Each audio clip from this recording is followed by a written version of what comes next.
Hello and welcome, everybody. So we've done a few different kinds of meditations in the past few weeks. We've done self-love, solar plexus chakra meditation, the heart chakra meditation, and then we did the walking meditation. So we've been exploring, we've been doing a spiritual exploration of different kinds of meditations.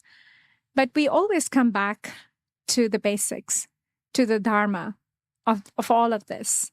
Because without which, whatever we are trying to do wouldn't make sense. And that is the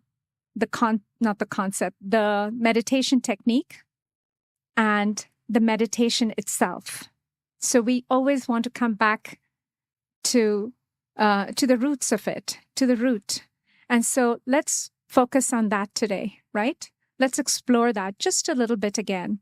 So for all those people who are new or want to refresh their memory, there are two things that we follow in this group, as a group.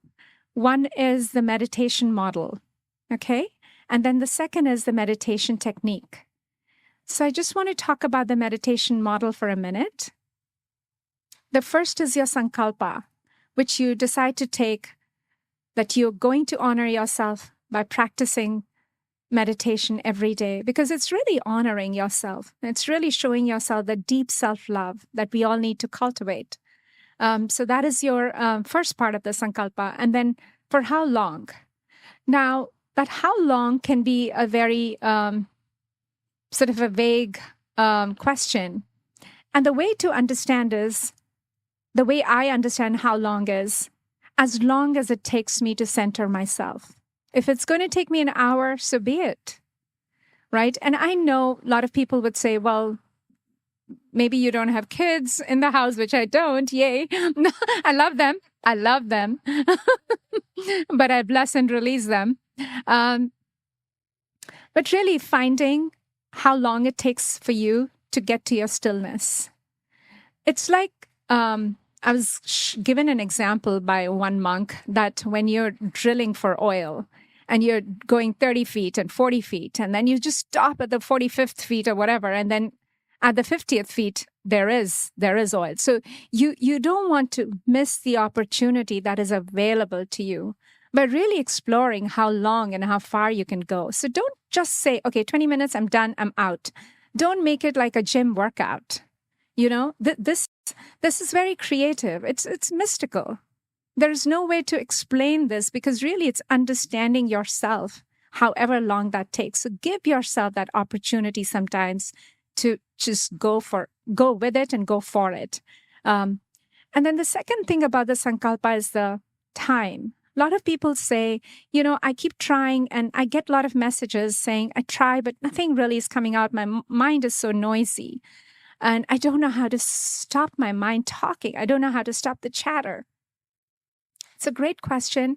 And I just want to take a minute to address it the best way I know how. That is where your sankalpa comes in about what time are you going to meditate. Because if you're choosing a time out of your busy day, whenever you get time, your mind is full of all that noise or whatever is going on during the day. And it's hard for the mind to just stop.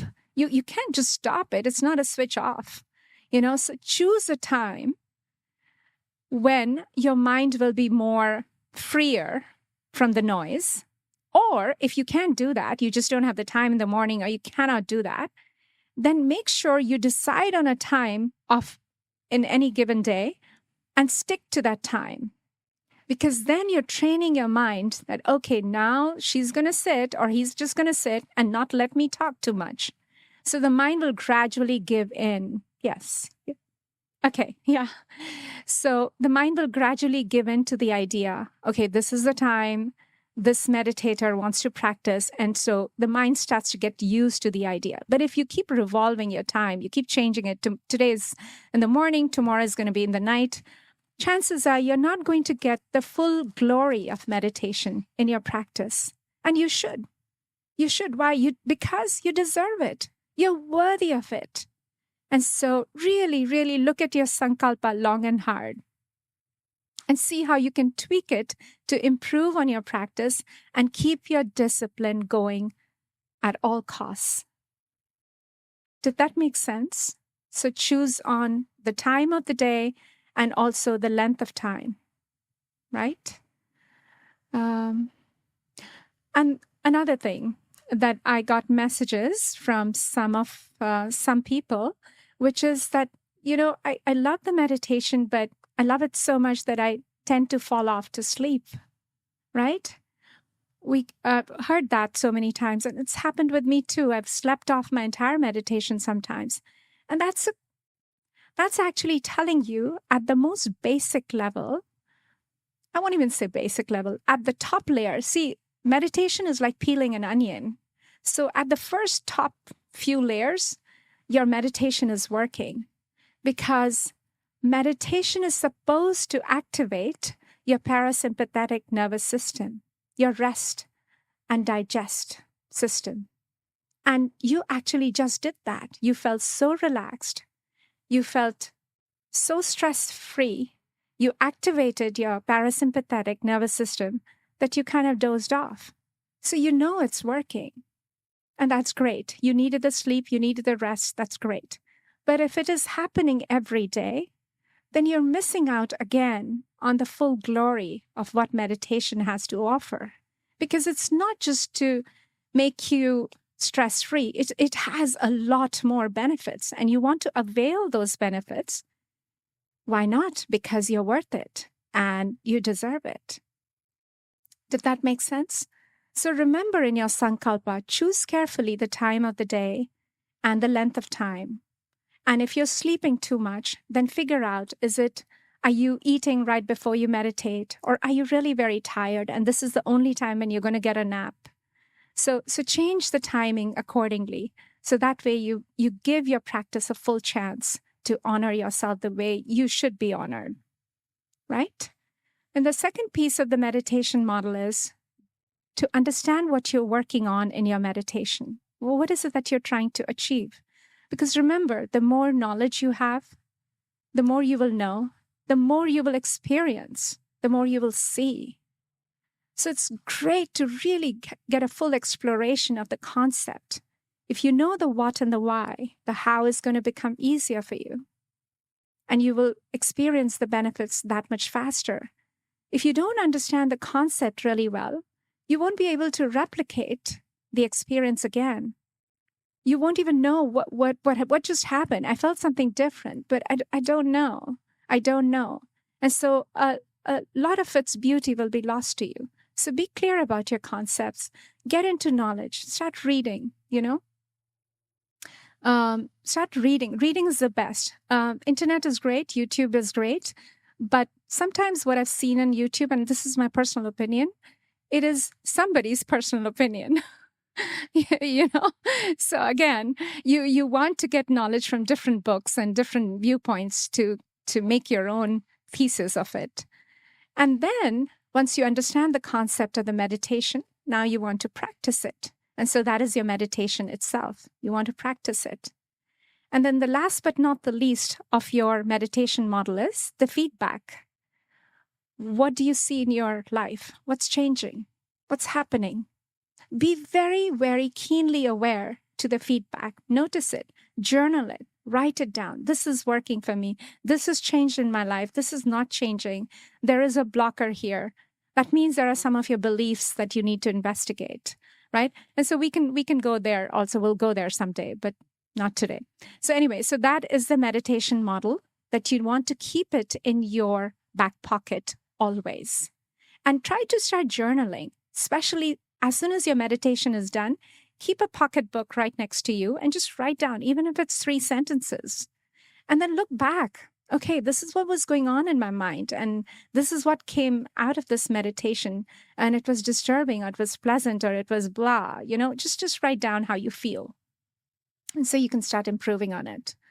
So basically, the meditation model is from the philosopher who understands the knowledge to the initiate, when you initiate it in your meditation, to the master.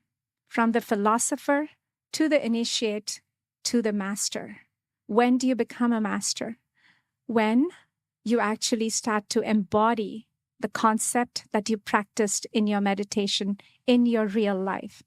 When you personalize it, when you demonstrate it every time, and you're able to reset yourself when you forget what you're supposed to do, and you reset and you come back at it again, that is becoming a master of whatever you've been trying to do. And that's when your meditation is truly, truly complete. So from a philosopher, somebody who's understood it conceptually, to an initiate, you practice it through your meditation, and then finally you show mastery by embodying it, by demonstrating it. Did that make sense? Just now, let's talk about the meditation technique that we follow here. There are so many techniques. There is the TM technique, where you can think of a mantra and you can just throw that mantra into your heart and focus on that. Then there are a lot of people who look at a candlelight and focus on that. There are a lot of people who actually focus on their third eye, which could be between your brows or at the back of your head. So there are many different ways. The one that we do here is focusing on our breath. When I say focus, I don't mean it in a fixated way. Don't get obsessed about it, because your mind is going to find it very boring and is probably going to trick you into saying, this is not working, this is stupid, let's get out of here. So the mind has ways to talk us out of things that are probably good for us. So you should really be careful how you work with your mind, really strategize the conversations you want to have with your mind. Anyway, so don't get fixated about your breath, but notice the passage of your breath in and out of your body, right? That is the technique. It's not getting fixated, but really recognizing the passage of your breath. Second thing is, this breath is not contrived. It's not a deep breathing or anything. It's just the regular rhythm of your breath. You're not changing it in any way. So in the beginning of the meditation, definitely there's some breath work involved. When I say, okay, breathe deeply and count to the count of 4 and then exhale. And that's different. That's a little bit, trying to raise your energy and helping you to center yourself to this art of meditation. But it's not what we're talking about the regular rhythm of breath, right? So use it as an anchor. The second myth that I've seen a lot of people develop is that I don't know how to empty the mind. The monkey brain keeps chattering. Well, that's the job of the mind. It's going to chatter. So just forget it, that if you can make it empty. The Zen mind is actually not an empty mind. The Zen mind is when you can recognize these thoughts, but you don't get carried with them, get carried away with them. That is the recognition that you start to have. That is the Zen mind you need to cultivate, understanding, pure and simple, that you're not your thoughts. They come from you, but they don't own you. Okay? They don't own you, period. Any thought or any emotion, for that matter, they don't own you. So we have to bring that recognition in ourselves, and we can do that when we focus on our breath, right?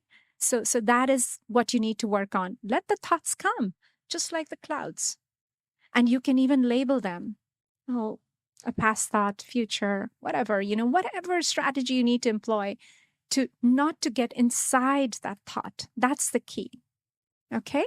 So focusing on your breath, not getting fixated, and also recognizing that trying to empty your mind of thoughts is what is the phrase? I'm trying to be smart about it. Futile, but a fool's errand. A fool's errand.